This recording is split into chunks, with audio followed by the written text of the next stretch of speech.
আপনারা জানেন যে দেশকে কোথায় নামাই দিয়ে গেছে এই স্বৈরাচার?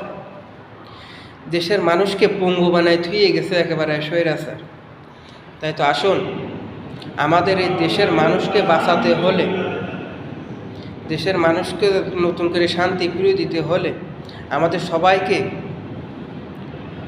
এক হতে হবে এবং আমাদের নেত্রী খালেদা জিয়াকে সাপোর্ট করতে হবে, বিএনপিকে সাপোর্ট করতে হবে এবং নেতৃত্ব দিতে হবে আগের রূপে, যাতে মানুষ চলতে পারে। আগের যে পালি মানুষ চলিছে, 10 টাকা কেজিতে চাল কিনে খেয়েছে, ডাল কিনে খেয়েছে, যাতে আবার তাতে এই পালি চলতে পারে।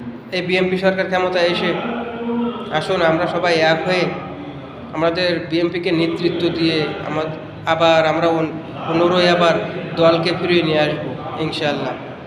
পারবেন তো সবাই ইনশাআল্লাহ?